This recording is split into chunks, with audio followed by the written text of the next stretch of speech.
Bom dia, 9 horas da manhã. Eu vou trazer uma mensagem assim sobre várias coisas, mas primeiro Deus me deu uma palavra. Eu sou Melissa, sou cristã, sou uma pensadora. Vou trazer alguns sonhos que eu tive, então também é sobre o natural. Provavelmente esse áudio, esse vídeo vai para a playlist sobre o natural. Sonhos proféticos. Eu não sei se eu tenho dom de profecia, mas eu já tive vários sonhos proféticos, sim. Antes de tudo, para não esquecer, para vocês escutarem a música Creio que Tu És a Cura. Entre parênteses está Healer, talvez esse é o nome da música original em inglês. Escutem essa canção, porque esse áudio é sobre algumas dores, é sobre dor. E dor precisa de cura.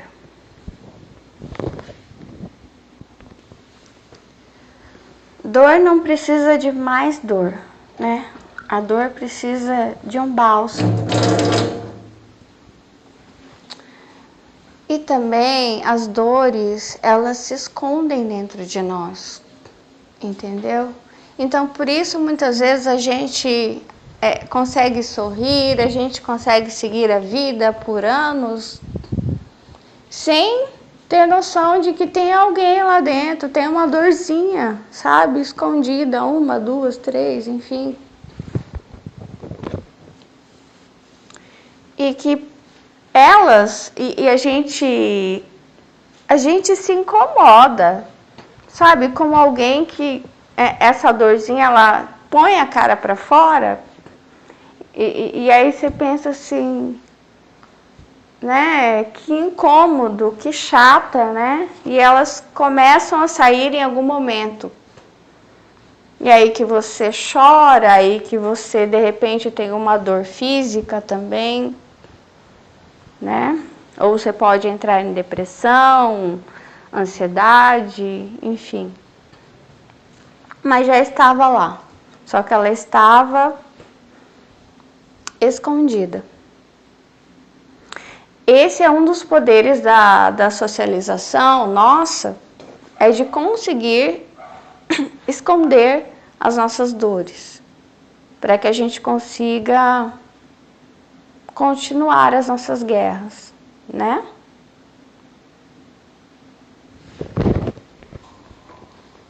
Eu vou fazer um café. Não dá, quer ver? Pra você... Vou fazer depois. Tomar água. Não dá pra você... Quer ver? Parar tudo pra chorar uma dor até que ela passe. Não, vou sentar aqui e vou chorar tudo até que isso passe. Não dá. Você tem que fazer almoço, você tem que limpar a casa, você tem que levar o filho pra escola... Enfim, tem que ir para o trabalho, né?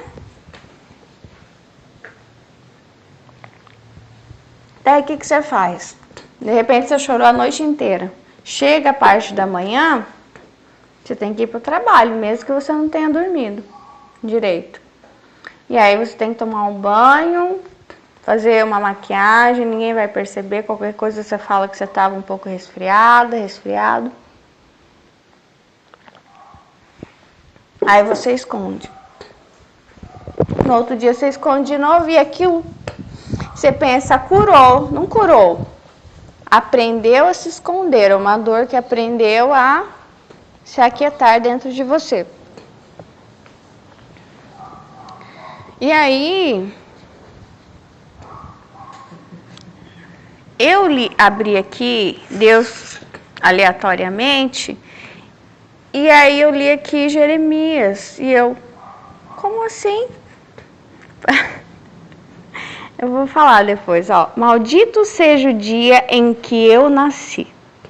Esqueçam o dia em que a minha mãe me deu à luz. Maldito seja o homem que alegrou meu pai quando lhe deu esta notícia.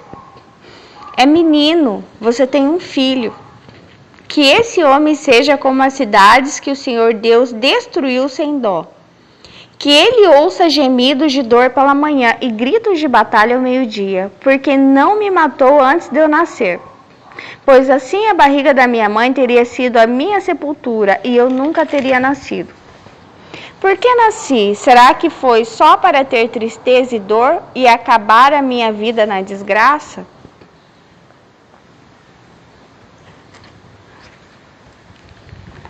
Eu sempre tive crise de existência, né? Eu não falei, eu sou Melissa e eu tenho dupla condição.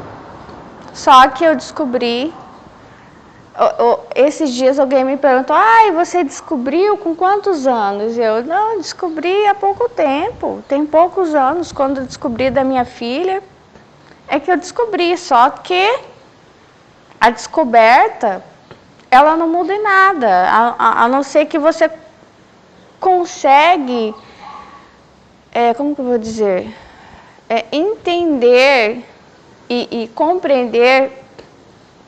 compreender-se melhor, se amar do jeito que você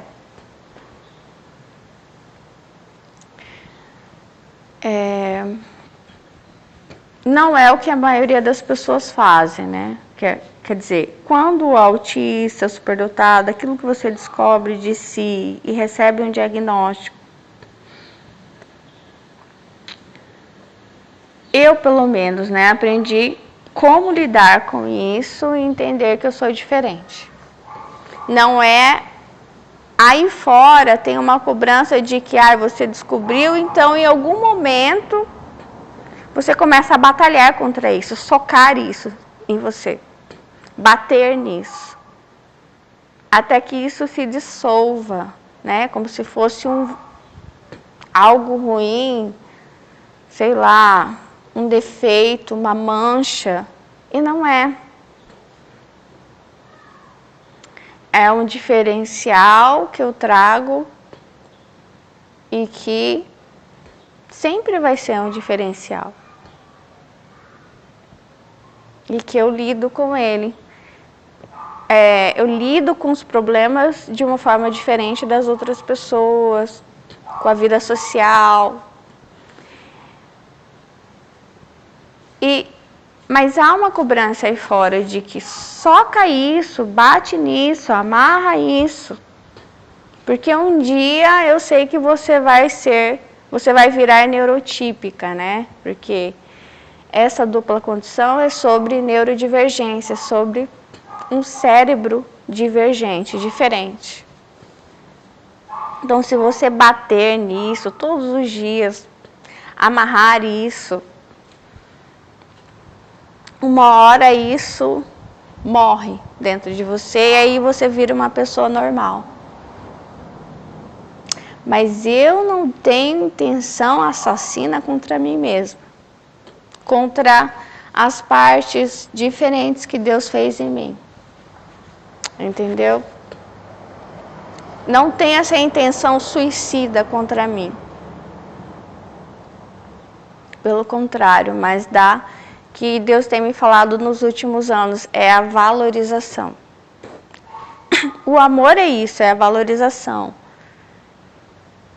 É isso que resolve tudo. Até a questão social do Brasil é a valorização. A valorização do pequeno, do empregado.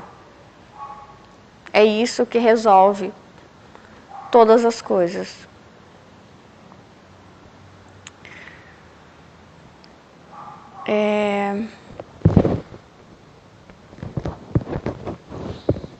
Eu não consigo ficar em só um assunto, eu caminho.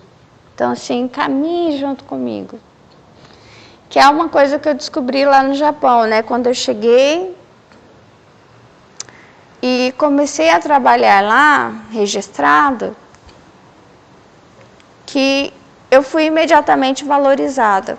Porque esse era o padrão do empregado lá no Japão. É o padrão da valorização das vidas, da unidade. Da unidade, é tudo unidade. Eu falo que eu não consigo ficar só em assunto, mas enfim. Eu tô lembrando de uma vez que eu subi para ver um escritório na fábrica que eu estava trabalhando. E aquele trabalho estava bem ruim para mim, porque eu mexia com graxa, com óleo.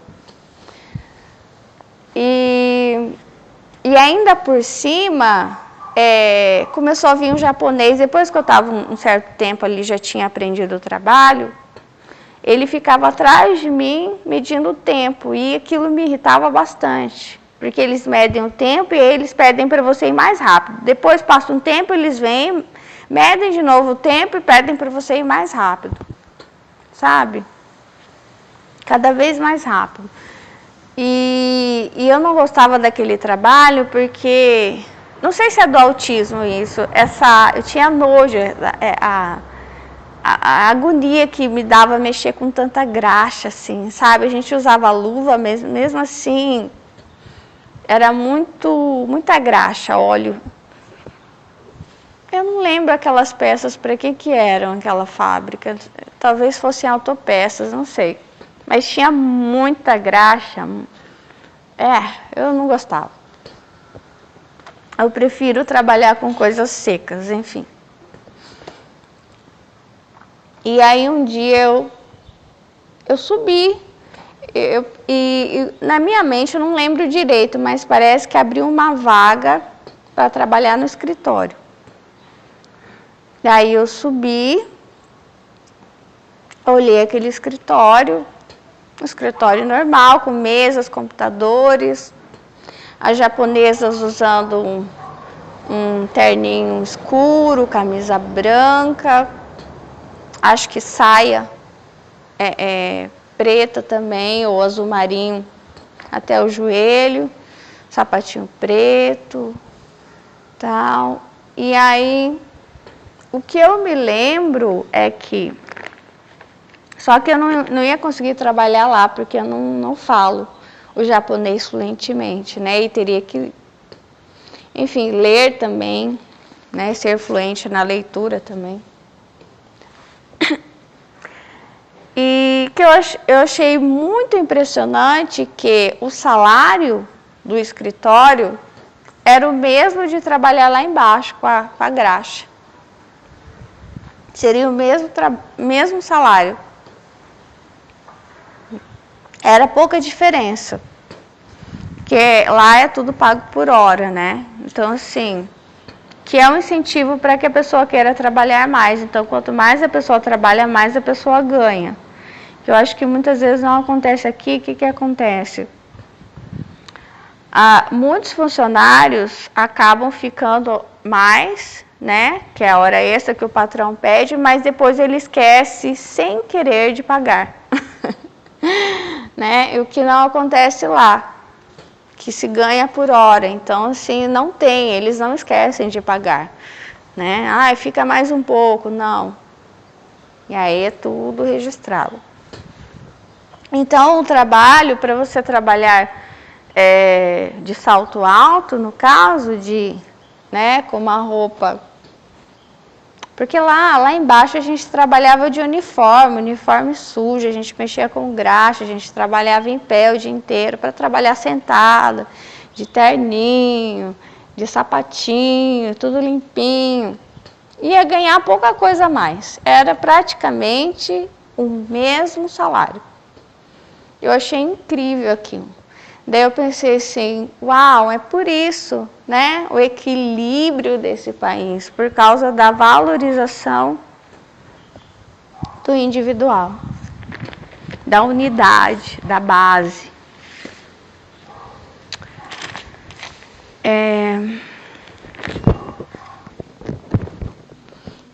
Eu sei que aqui isso é uma coisa inconcebível, né, essa valorização. Mas é concebível, né? E se não for concebível, é isso mesmo e acabou. É essa situação que se perpetua, né? Da desgraça que ele fala. É isso para sempre, porque se você não consegue conceber o que é bom, então você concebe o que é mal. É isso que cabe na sua mente? Então essa é a realidade, porque da mente provém toda a realidade. É assim a mente do diabo, né? Ele pensa no mal, que ninguém merece nada, que todo mundo só merece o pouco, o pior. E é assim que ele age, é assim que ele trabalha, como eu disse, ele é extremamente trabalhador. E Deus, ele trabalha no oposto. Não, é o que Jesus fazia. Não, aquelas pessoas merecem, eu vou atrás delas. Eu preciso achar essas pessoas. E os fariseus ficavam atrás, meu Deus, o que esse homem está fazendo? Indo atrás dessas pessoas, ninguém quer essas pessoas. O que ele está indo atrás dos leprosos? Ninguém quer, sabe? Nem a gente não quer essas pessoas.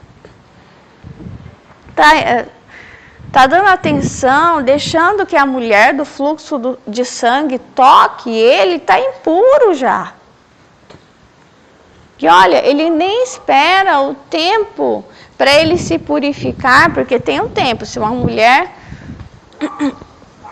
menstruada, ainda mais com fluxo de sangue tão grande, né, hemorragia, tocasse alguém, tornasse essa pessoa impura, não era assim, tinha que passar acho que 7 dias, não sei quanto tempo, para que se purificasse. Daí eu acho que ele vai para a casa de outra pessoa tocar em um morto. Aí ele ficava mais duplamente impuro. Eu vou ver como é que Deus vai costurar essa mensagem, porque eu vou ter que chegar lá no sonho sobre a profecia, que é uma coisa que eu não queria contar. Só que no meio de tudo isso,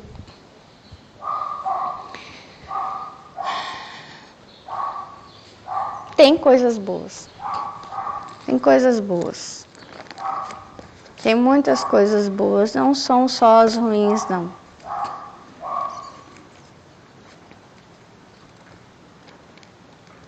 O problema muitas vezes é que as coisas ruins, elas se repetem, né?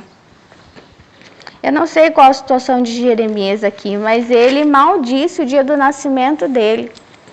E ele diz que ele só nasceu para tristeza e dor, ele só nasceu para sofrer, é só isso que acontece para ele.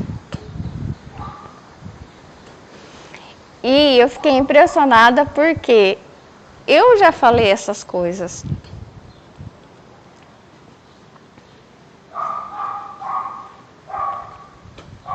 Eu já lembrei muitas vezes da minha vida quando estava sofrendo, lembrei da minha mãe e pensei, eu não queria nascer.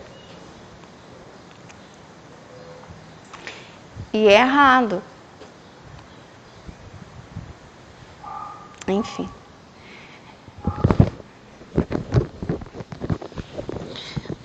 Olha o que eu usava como desculpa. Confissão de pecados. Quando minha mãe estava grávida, eu sempre fui muito calma, então fui um feto extremamente calmo, tranquilo. Minha mãe podia fazer o que ela quisesse. Ela falava que ela andava muito com meu pai, sabe? Ela andava, ela dirigia, mas caminhava muito a pé, fazia todo tipo de esforço que ela quisesse. Não teve problema nenhum na minha gestação. Eu era extremamente um feto calminho, como eu sou mesmo. E aí, eu sei que era para eu nascer dia 5 de março. Pra quê? Eu continuei lá quieta, sem dar um pio. Aí passou o dia 6, passou o dia 7, passou o dia 8 e estava marcado com o obstetra para que eu nascesse dia 5. Estava na agenda dele. E ele, de certo, naquele dia acordou e olhou lá e falou, ué, o que aconteceu com a minha paciente? E aí ele ligou para minha mãe. Ué, o que aconteceu? Já nasceu, né? Porque você sumiu. Estava marcado dia 5. E naquele dia minha mãe foi para maternidade. Eu não nasci no mesmo lugar que a minha filha nasceu, eu nasci na maternidade. Minha mãe sempre, a gente passava na frente, ela falava. E nada de dar sinal, nada de nada, não teve dor nenhuma. E aí, só que daí eles colocaram um soro nela, né? Que é para começar o processo artificial, que eu nem recomendo. Que é horrível. Minha mãe falou que a partir daí ela começou a ter dores horríveis. E eu sempre usei isso como desculpa, querendo dizer, viu, por que não me deixou quietinha quando eu passava por alguma dor, alguma frustração, enfim, que eu senti essa dor que Jeremias fala. Eu falava assim, dentro de mim, por que não me deixou quieta lá, né? Porque eu não queria ter nascido. E aí, conforme os anos foram passando, eu desde criança, essa crise existencial, ela sempre me acompanhou.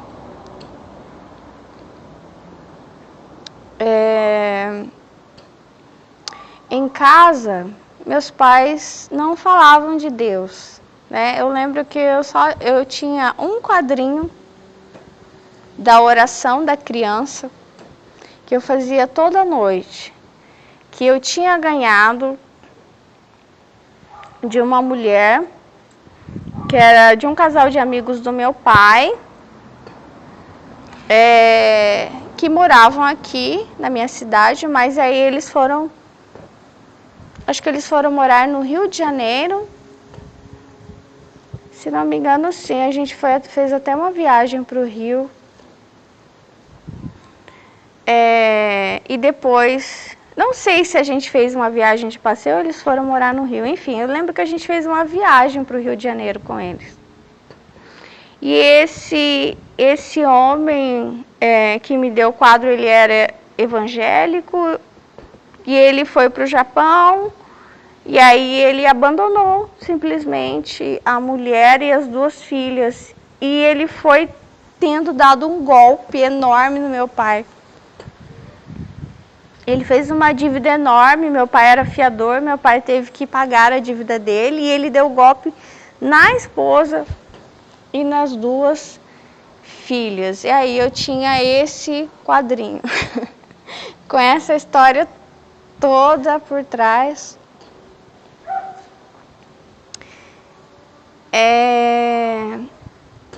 Daí eu lembro que Deus começou a falar comigo quando eu tinha 4 anos. Eu lembro até o local em que ele começou a falar comigo. Eu sempre me vem à mente esse dia, o local onde eu estava, um local que eu gostava muito.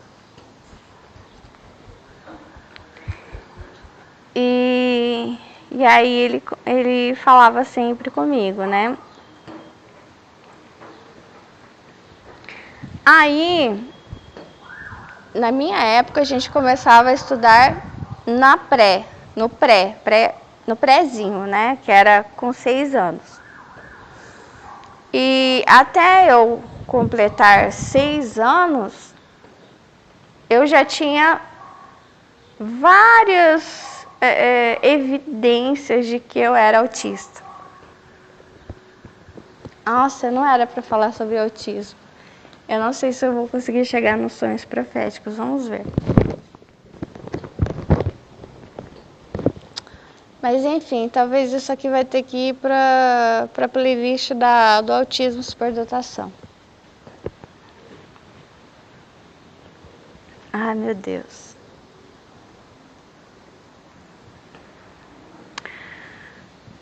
Isso é uma coisa muito estranha, por exemplo, né? Minha filha é autista e ela faz atendimentos.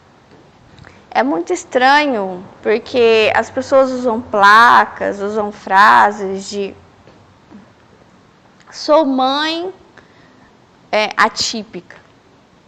Mas quando fala que é mãe atípica, é mãe de uma criança atípica, não é uma mãe atípica. No meu caso, eu sou uma mãe atípica, que tem uma filha atípica. Então, assim, é outra história. E no meu caso, que eu já reparei, eu sou mais autista que a minha própria filha. Porque tem muitas coisas com as quais ela lida muito melhor que eu quando eu era criança. Vixe, muito. Ela tem amiguinhas na escola. Eu não tinha. E graças a Deus ela não sofre bullying na escola. Eu sofri bullying até grande, até 14 anos.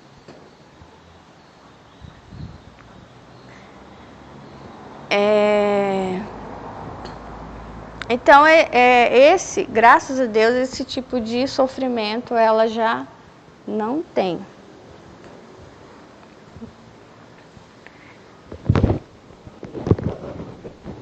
Enfim, já que Deus está me levando a esse assunto, eu vou falar.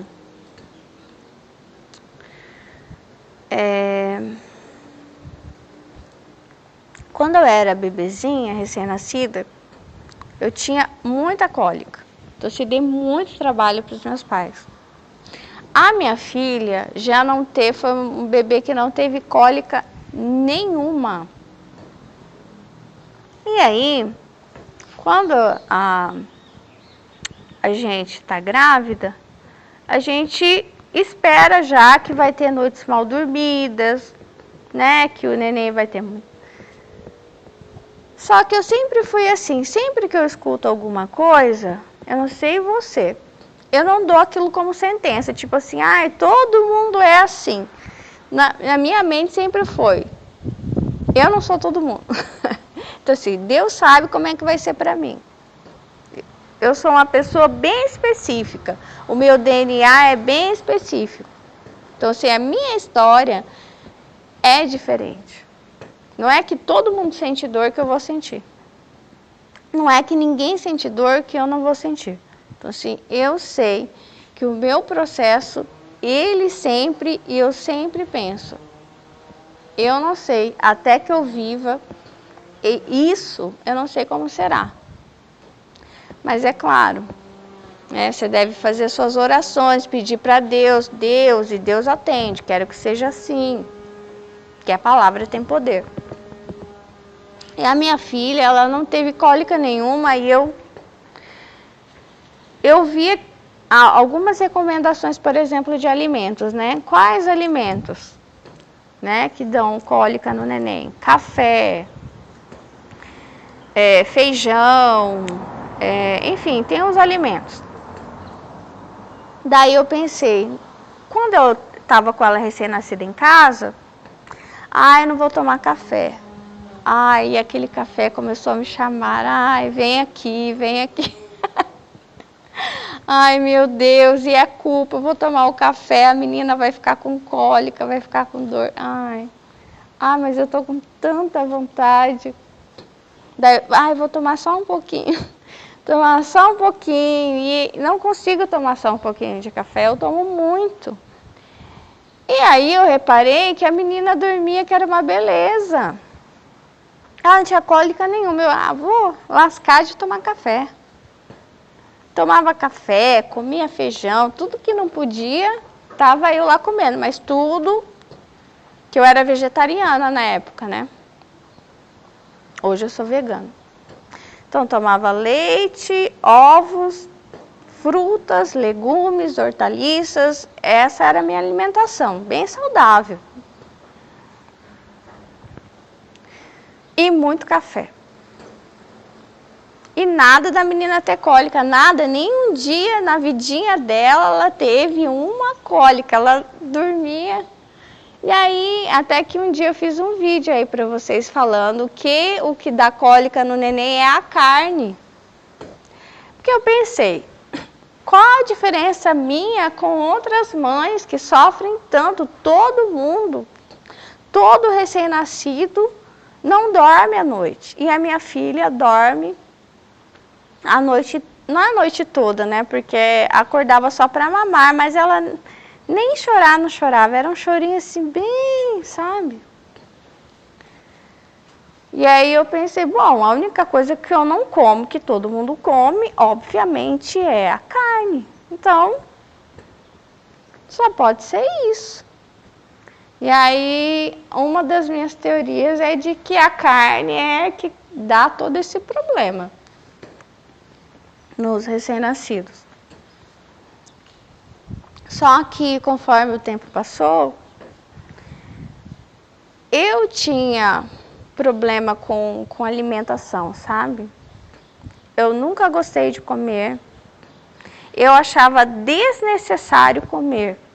Eu não sabia por que tinha que comer e por que as pessoas comiam e por que as pessoas achavam tão importante comer. E isso durou quase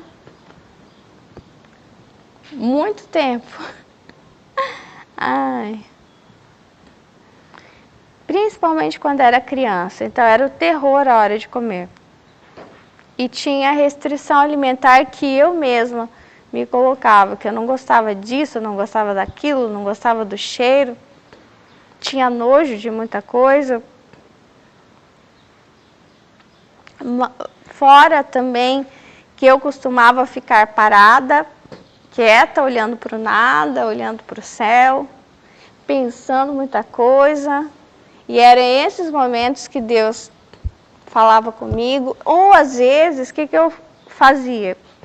Depois que eu tinha esses momentos solitários, eu ia lá para ver as crianças. E olhava para elas como se... Algumas vezes, nem sempre, né? Como se eu não fosse criança, como se elas fossem estranhas. Eu estranhava elas. Não era... Eu acho que não é só, tipo assim, o neurotípico que estranha o neurodivergente. O neurodivergente estranha o neurotípico. Ele olha para o neurotípico e acha que ele que é divergente, ele que é estranho. Então tinha esses movimentos de olhar para as pessoas de todas as idades e achá-las muito esquisitas. Eu achava elas muito estranhas, sabe? E eu sentia que eu não estava na minha casa. Eu sentia que eu estava em um lugar estranho, com pessoas estranhas. E isso me causava muita crise, que aqui não era o meu lugar, aqui na Terra. Até que um dia, com 10 anos, eu olhei para o céu, meus pais estavam para dentro, e aí era noite. E aí eu tive uma conversa que eu sempre lembro que eu tive com Deus. E aí? Eu já estou uma década, na minha cabeça era uma década, que é muito tempo para mim. Você me esqueceu, você me abandonou aqui. Tipo, você fez eu descer para cá e só assim, pronto, né? Quer dizer que eu fico para cá, tempo indeterminado. E como é que vai ser? Né? Eu com 10 anos tive essa conversa com Deus. E claro, ele não me respondeu. Só que eu nunca falei nada para os meus pais. Que eu me sentia abandonada aqui por Deus. Sabe? Como se ele tivesse me trazido e esquecido de mim. E é muito estranho. Olha que coisa horrível. Mas na minha cabeça, a morte era a volta para casa. E Deus que me livre, mas naquele dia era isso que eu queria. E eu sei, eu causaria uma dor enorme na minha mãe e no meu pai, né? Mas foi isso que eu falei com Deus, que ele tinha me esquecido aqui embaixo. E para mim era aqui embaixo, que era como se fosse um lugar inferior, entendeu? que eu sabia onde que era bom, mas nem sei, nem sabia.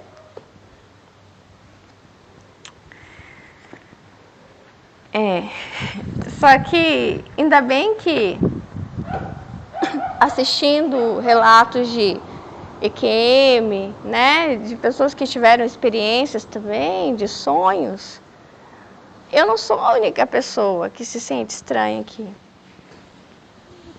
Eu tive um sonho que elucidou um pouco, eu não sei, mas não foi um sonho, foi uma experiência, né? Que eu fui guiada em uma meditação. A meditação, ela é perigosa, eu acho.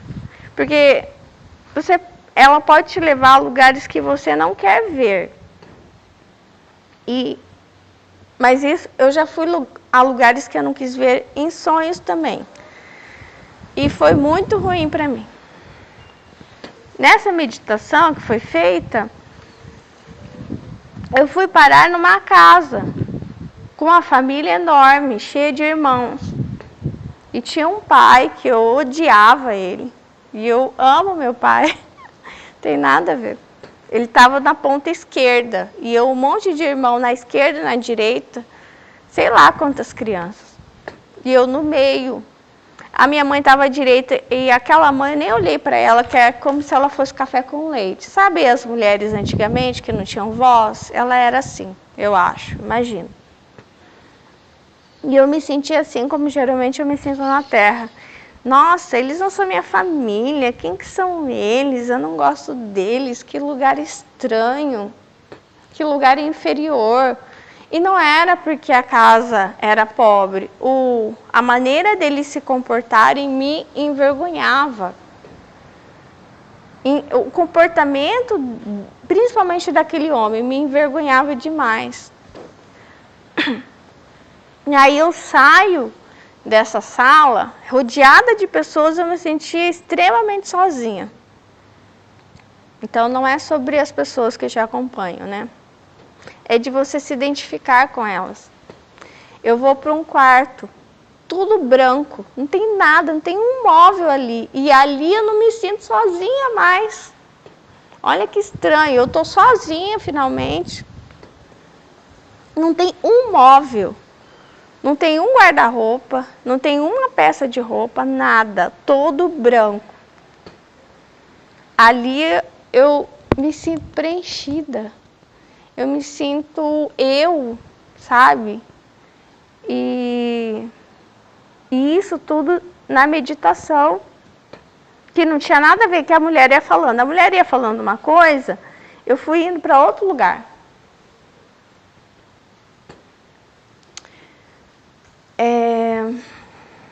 Já tive sonho também, que foi horrível, que eu dormindo na cama com a minha filha, eu fui chegando em algum lugar, assim, vim flutuando e cheguei a um conjunto de casinhas, assim, uma vila. Tipo Vila do Chaves, sabe? Ah, pra que eu cheguei naquele lugar? Nossa, que lugar! Não era o lugar que era feio. A mulher ali que eu fui ver, que eu fui encontrar, porque primeiro eu a vi de fora, flutuei e eu vi como se ela fosse outra pessoa e depois eu entrei no corpo dela. Horrível. As coisas que ela passava ali naquela vila de casas, entendeu? E aí eu lembro, quando eu entrei no corpo dessa mulher, tinha um senhor numa cadeira de cordas como essa aqui que eu tenho na minha varanda. E eu cheguei nele e falei assim, olha, senhor, tudo bem? Viu? Eu não sou daqui. Eu tô dormindo na cama. Eu tinha consciência que eu estava na cama dormindo com a minha filha. Eu tô dormindo na cama com a minha filha.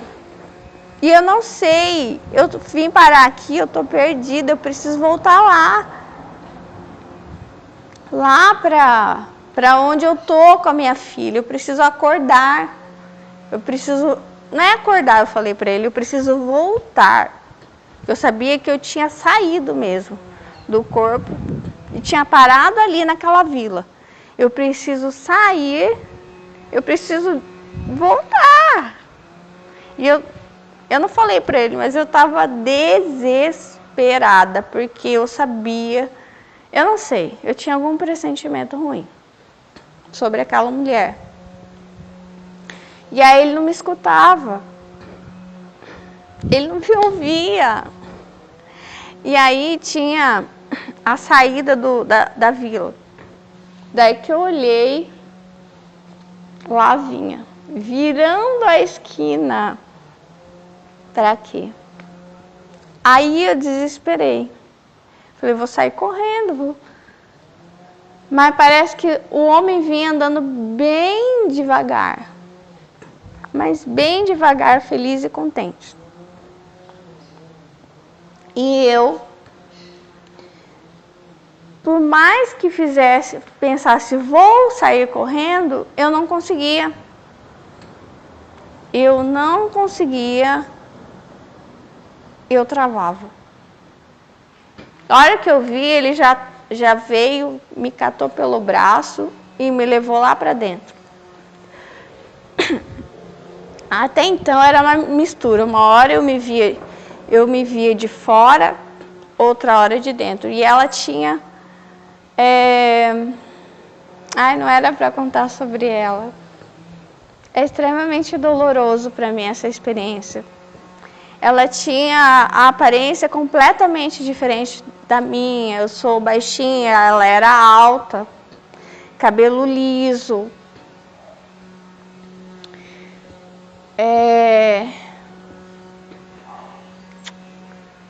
Ela tinha... eu acho que ela tinha cara grande, tem um rosto miúdo, pequeno. Ela era grandona, mas ela era molona, assim, passiva. Ela tinha um jeito bem parecido com o meu, que eu diria. E eu não achei ela bonita. Ela não era bonita. Mas ela era muito boa de coração. E depois as coisas que eu vi foram piores. Porque quando estava lá fora, quando entrou lá dentro, as coisas pioraram bastante.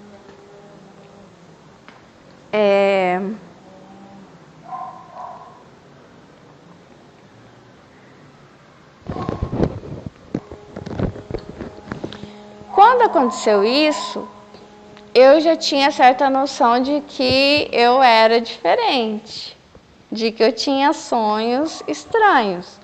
Nessa época, que não tem muitos anos esse sonho não, já tinha minha filha. Só que esse sonho que eu lembrei para vocês, que veio à minha mente para eu querer gravar esse áudio, é de uma época que eu não sabia que o sobrenatural, esse que paira, como essa verdade, que se revelava para mim muitas vezes. Só que nisso tudo, mesmo que ela tenha entrado lá dentro, ela tenha sofrido, ela tinha as costelas quebradas, de tanto que ela apanhava, ela tinha os dentes quebrados e ela não podia ir ao médico, porque esse homem não deixava que ela fosse ao médico. Então ela ficou ali até morrer, naquele pequeno apartamento, sem assistência. E tinha mais 2 mulheres ali que sempre entravam, sabiam de tudo e eram tipo cúmplices, né? Esse homem, ele era um homem muito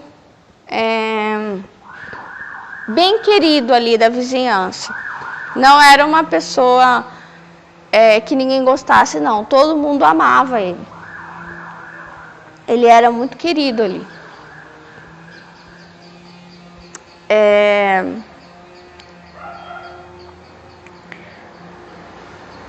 Esse outro sonho, então, aconteceu numa época em que eu não sabia. E, ao mesmo tempo, apesar de ter as coisas ruins, tem as coisas boas também. Eu não sei exatamente como que isso acontece. Agorinha mesmo, eu vim aqui para a varanda e tinha um pássaro aqui nessa cadeira. A impressão que eu tinha é que ele queria entrar dentro da minha casa, que ele já estava de olho para entrar, porque às vezes eles entram.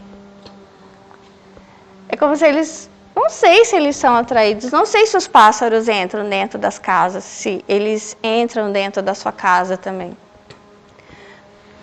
Mas ele geralmente vai até a árvore. Não tem ração, não tem nada aqui, eu não sei. Mas ele estava na área coberta já. Aí, nossa, meu coração se inunda de amor por ele, entendeu? Era um pássaro grande, sabia? A laranjeira. Bem gordinho, bem grande. Só que aí ele ficou com medo de mim, né? Eu falei, oi, tudo bem? Ai. E aí ele voou aqui pro telhado.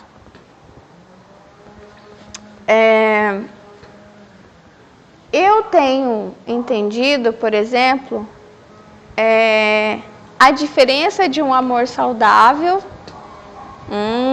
Agora eu estou entendendo o que Deus quer fazer aqui. E um amor doentio. Esse relacionamento, por exemplo, que eu tenho com os pássaros, eu entendo que é algo saudável. Ai, que lindo, eu não vou lá e dou um jeito para pegar ele. Eu pego, eu prendo, eu corto asa, faço o que eu quero, torno ele um bibelô. Não. Ele quer ficar até o fio de tensão ali, fique. Ele quer vir até a minha mexeriqueira aqui, venha. Ele quer vir até o balcão aqui da churrasqueira, venha. Ele quer entrar um pouco mais, entre. Que ele quer. Se ele está com medo, pode ir. Depois, volte. E aí, hoje Deus me mostrou o seguinte. Como é que, por exemplo, se você vai para uma fazenda e você vê as vacas ali, os bezerros, e você vai, ai que bonitinho, vamos tirar uma foto. E até as crianças, todo mundo vai, passa a mão neles, ai, eles amam a gente.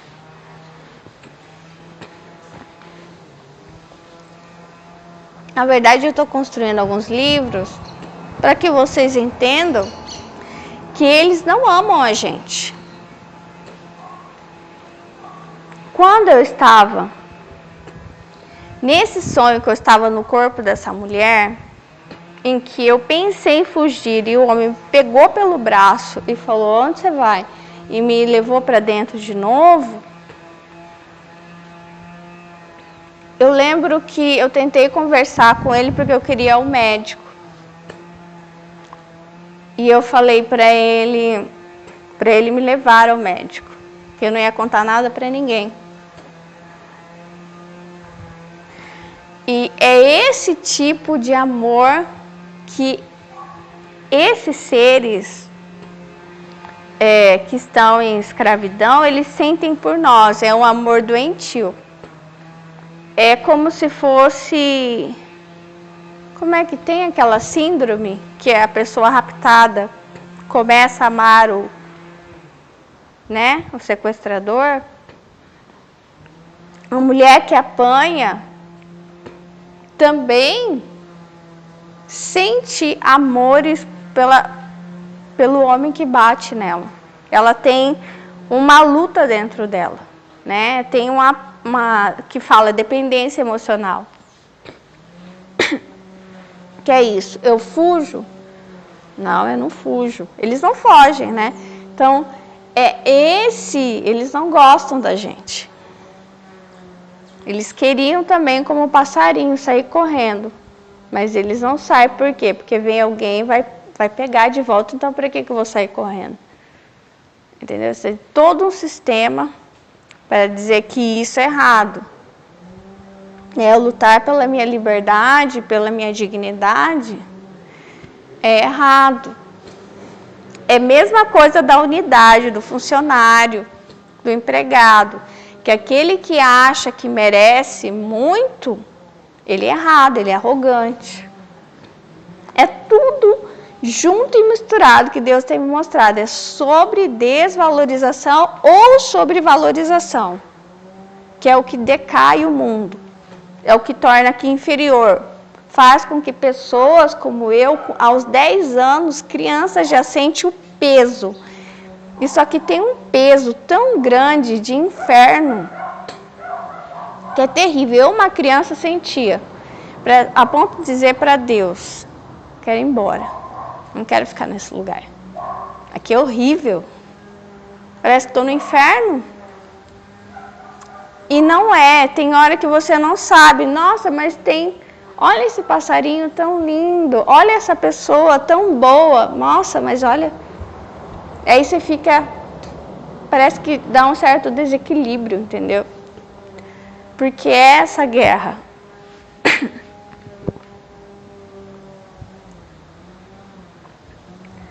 É bem interessante esse áudio, por mais que fique bem longo, agora eu vou contar o sonho. Uma vez, eu sonhei com um homem, né, que eu conhecia, e Deus me mostrou o lado espiritual dele. Horrível.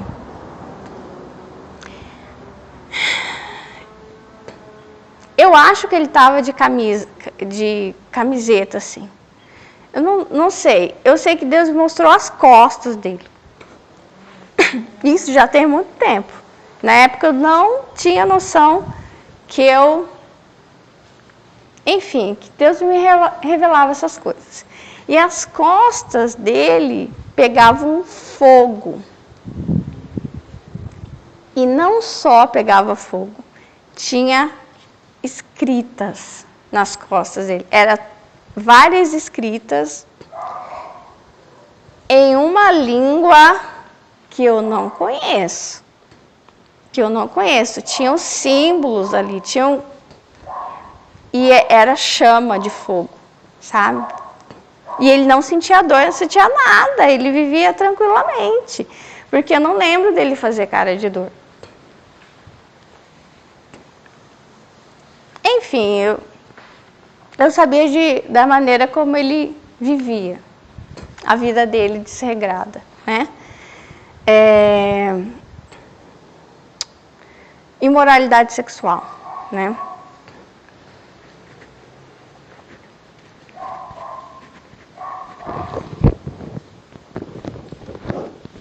Teve até uma vez que eu lembro que ele me disse assim, eu tenho que parar com algumas coisas. E aí, eu muito, sempre bobona, não entendi o que era isso. Não, eu tenho que parar com algumas coisas, porque teve um dia que Deus me deu um sinal. Eu estava voltando de um lugar e quase que eu tive um acidente fatal.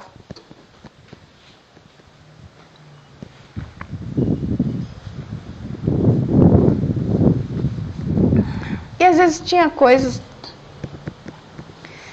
que eu não entendia por ingenuidade. E aí eu vi essas costas, e aí eu fiquei, uau, meu Deus, o que é isso? Só que passado um tempo, eu tive um sonho bom. Então se parece que é o ruim e o bom.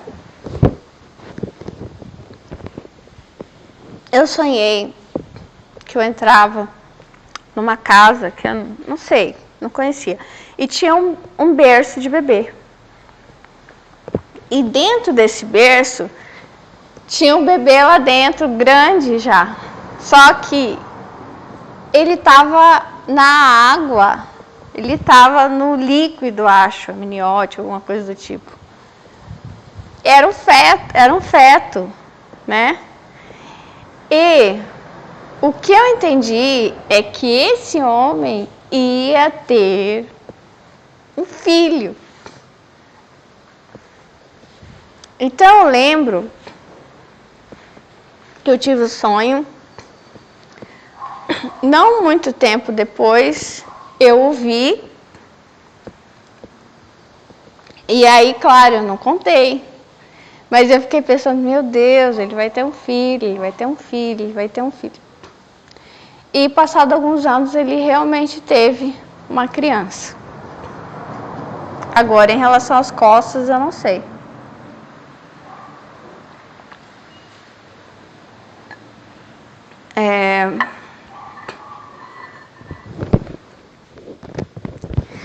Na verdade, eu nunca contei. Não. Eu não conto para as pessoas se eu sonho, não, com elas. Sabe, se Deus revela alguma coisa. Eu não acho que eu tenho esse direito. Enfim, aí eu vou encerrar contando duas experiências pessoais minhas entre o bom e o ruim, só que às vezes, olha só o que o diabo faz. Ele sabe, ele sonda aquilo que a gente gosta, né? E ele usa. Ele faz uma pesquisa sobre nós e ele usa isso para nos derrubar, né? Então, essa pessoa com quem eu tive esses dois sonhos, das costas queimadas, com escritos em línguas estranhas, não sei o que era aquilo, não sei se era imoralidade sexual, não sei se era prostituição, provavelmente, ou era algum trabalho também que alguém tenha feito para ele, mas depois tive o sonho do bebê que realmente... Estou enrolando para falar.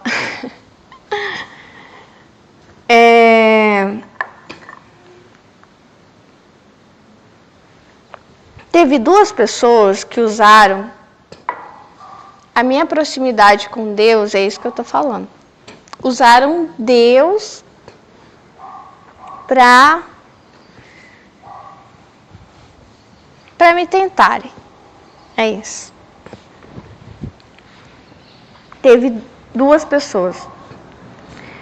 E da primeira vez, eu lembro, né, que foi esse homem, né?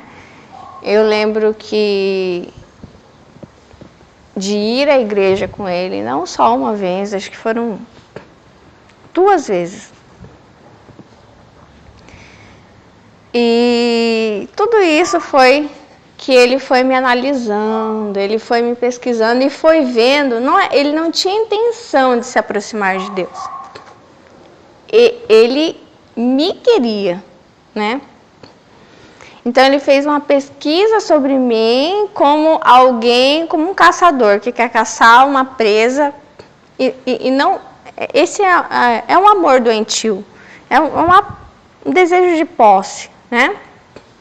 Para saber do que eu gostava. Ah, ela gosta de Deus? Ah, então eu vou dar Deus para ela. Então vamos à igreja. E foi isso que ele fez comigo. Porque eu estava arredia, né? Porque eu já estava desconfiado do caráter dele. E parece que, aos poucos, aquilo, de certa maneira, caiu em mim, que eu acreditei e eu caí. Entendeu? Daí tá, passaram-se muitos anos, eu nunca mais ouvi essa pessoa, né? E foi a primeira vez que tinha acontecido isso. Ninguém nunca tinha usado o nome de Deus por uma coisa dessas. E aí passaram-se vários anos. Eu estava no CRU, num grupo de cruzada para Jesus. Lembrando que em 2010 eu conheci o Escolhi Esperar. Estava tentando esperar em Deus e foi justamente quando eu conheci esse homem que falou, vamos à igreja, não sei o quê. E aí lá a bobona foi lá. Era tudo mentira, né? Porque ele tinha as costas queimadas, ele era marcado pelo fogo. Ou seja, era óleo espiritual. Era difícil, né? Como lidar? Como que eu ia lidar com uma coisa dessa? E realmente, na verdade, em vez dele melhorar, eu que piorei.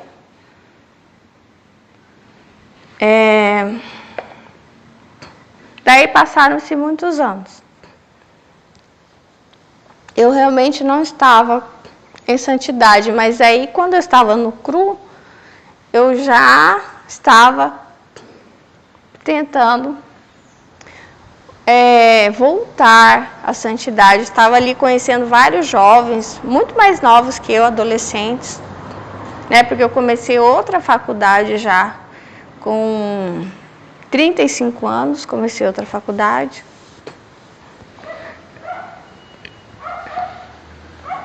E aí estava tentando voltar para Deus. E passei bastante tempo ali, vários meses, com aquele grupo. Até que um dia conheci um rapaz que começou a se aproximar de mim. Eu lembro que ele fazia odontologia. E ele tocava violão. E aí a gente começou a conversar pelo WhatsApp e um dia acho que a gente foi ao shopping. E aí eu lembro que eu não tinha interesse nele. E aí também tinha tido um relacionamento extremamente violento, enfim, bem problemático, né? E estava passando por uma fase bem difícil. E aí eu lembro, e ele era desse grupo, ele era filho de pastor.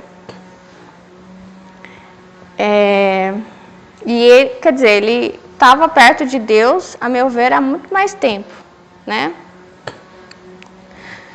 E aí eu acho que eu me senti segura perto dele, sabe? Porque eu penso, é uma mulher que não está em santidade, quer dizer, eu entro nesse grupo me sentindo assim suja, né? Eu tô aqui para me lavar, para me curar, para me arrepender dos meus pecados, dos namores que eu tive, relacionamento.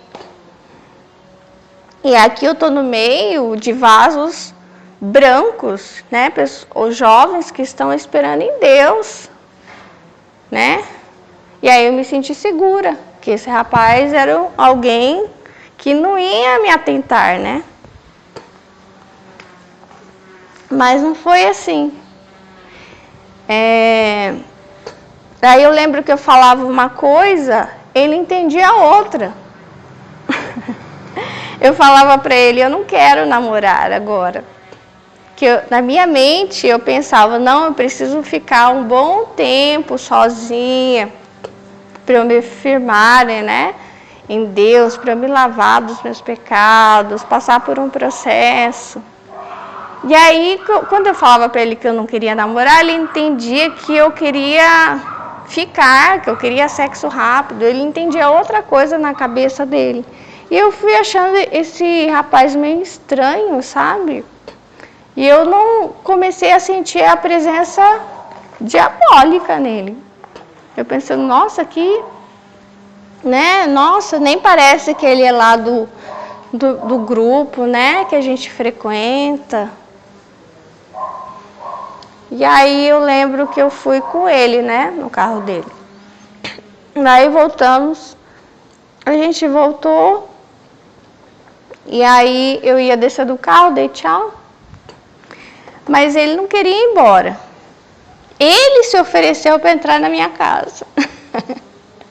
E aí eu fiquei sem graça, né? E aí eu falei, ah, tá. Daí ele falou, não, é porque eu quero te dar um estudo bíblico. Eu, não, vamos ler, pega lá a sua Bíblia. E aí eu tinha o meu cachorro Chocolate. E aí eu peguei a Bíblia, ele falou assim, estuda aqui o livro de, acho que era de Mateus, ele falou, pega, lê o livro de Mateus inteiro. Aí vamos ler, não sei o quê. E aí ele com a Bíblia na mão, ele começou a tentar me seduzir. E foi horrível, porque o meu cachorro veio para cima dele, começou a latir para ele. E aí parecia que ele tinha medo de cachorro. No final ele foi embora. Eu não soube falar para ele, vai embora. Eu não consigo, né? Eu sou muito educada. E aí o meu cachorro mandou ele embora. E aí ele foi embora. Enfim, é isso. Então, às vezes, eu acho que dessa segunda vez, por mais que ele veio assim, para fazer o mesmo que o outro tinha feito, só que eu já era gata escaldada, né? Então eu já sabia, entendeu? Desses golpes, né? Você gosta de Deus, eu também gosto. Sei. Uhum. Fala mais, né? Então, aí depois, vou falar para vocês, ficou bem estranho, porque eu acabei contando para a moça que estava desde o início, quando eu entrei nesse grupo, que foi algo completamente de Deus, foi no Setembro Amarelo. Eu vi o cartaz, eu não enxergava o cartaz, eu não tinha coragem de chegar perto do cartaz, né? E aí a moça estava me acompanhando, essa moça que tinha o telefone dela no cartaz amarelo. A primeira vez eu anotei errado o número. Daí eu tive que de novo passar vergonha, porque eu sou míope, né? Na fila do RU, do restaurante universitário, que eu estava passando por uma depressão terrível, porque eu não sabia lidar. Eu vivia esse amor doentio, sabe? De sofrer violência e doença na família, brigas familiares, e eu não tinha para onde correr, né? E na época a minha mãe tinha ensinado tomar remédios antidepressivos, então eu comecei também a tomar muitos remédios. E aí quando eu vi aquele cartaz, eu falei, pronto, eu preciso tomar uma iniciativa para salvar a minha vida. Daí eu anotei a primeira vez, anotei o número errado, a segunda vez eu anotei o número certo, comecei a falar com ela, me colocou no grupo, conheci aqueles jovens, achei tudo muito lindo. E aí quando eu contei para ela que ele tinha feito isso, e foi toda a iniciativa dele, né? Ele queria até me ensinar a Bíblia para me seduzir. Todos ali ficaram muito bravos. Eu fiquei assim um pouco com dó dele. Que todo mundo, sabe, hostilizou um pouco ele, porque assim, né? Ela acabou de chegar, a gente está tentando, e aí você vai. E ele era filho de pastor, né? Ele me contou, enfim. Mas é isso, então a gente tem que tomar cuidado.